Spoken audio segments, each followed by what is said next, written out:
प्यारे बच्चों, जय हिंद। आप सभी लोगों को मेरा प्यार भरा नमस्कार। आज हम सभी लोग इस वीडियो के माध्यम से साइंस के केमिस्ट्री से जुड़ा हुआ एक बहुत ही इंपॉर्टेंट टॉपिक जानेंगे, जो कि आपके क्लास 10वीं के बोर्ड एग्जाम में बहुत ही इंपॉर्टेंट है। साथ साथ जितने भी सारे कॉम्पिटिटिव एग्जाम्स में हैं उसमें भी बहुत ही इंपॉर्टेंट है।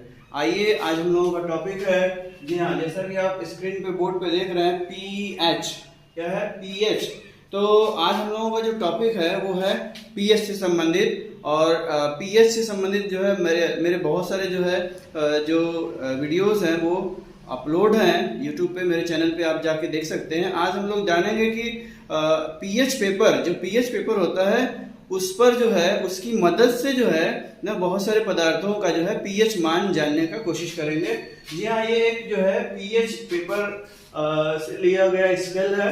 ठीक है, इस पीएच पेपर पे आप देख सकते हैं कि यहाँ पे कई मान अंकित हैं। जी हाँ, बीच में क्या है? 7 है, और फिर इधर क्या है? 6 है, 5 है, 4 है, 3 है, 2 है, 1 है, 0। और इधर अगर आप चलेंगे तो 7 से 8 है, 9 है, 10 है, 11 है, 13 है एंड 14 है।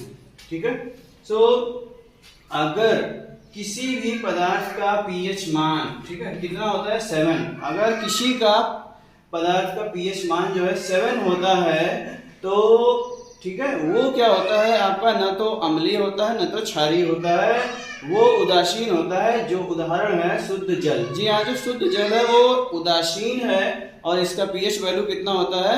7 होता है। कितना होता है? 7 होता है।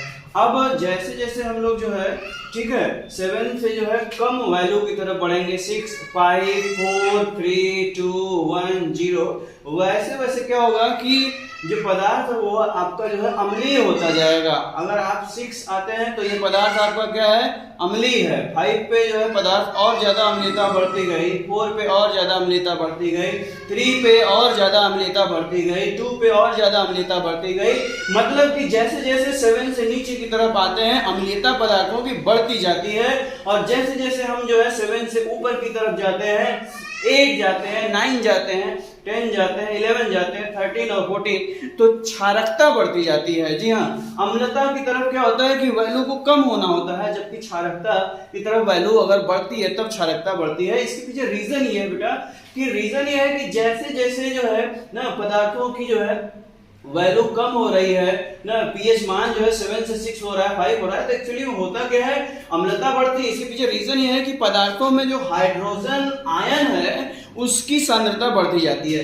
अगर पीएच वैल्यू 7 से कम हो रहा है और कम हो रहा है और कम हो रहा है, तो इसके पीछे रीजन तो यही है कि हाइड्रोजन आयन की संख्या बढ़ती जा रही है, सांद्रता बढ़ती जा रही है। अगर सांद्रता बढ़ती जाएगी तो निश्चित ही अम्लता बढ़ती जाएगी। अगर इधर जाते हैं हम लोग 7 से 8, 9, 10, 11 की तरफ, तो हाइड्रोजन आयन की जो सांद्रता है वो क्या होती है? कम होती जाती है, और कम होती जाती है तो क्षारकता क्या होती है? बढ़ती जाती है।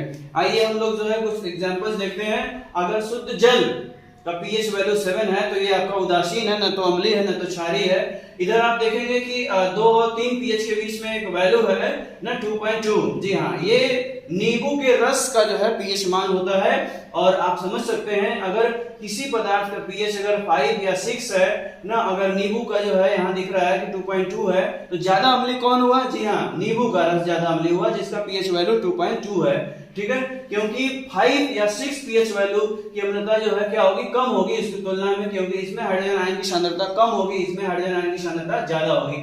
इसके बाद हम लोग आएंगे 1 और 2 के बीच में जठर रस है, गैस्ट्रिक जूस है, जो हमारे अमाशय के दीवारों में गैस्ट्रिक ग्लैंड के द्वारा स्रावित होता है। इसका पीएच कितना है? 1.2 है।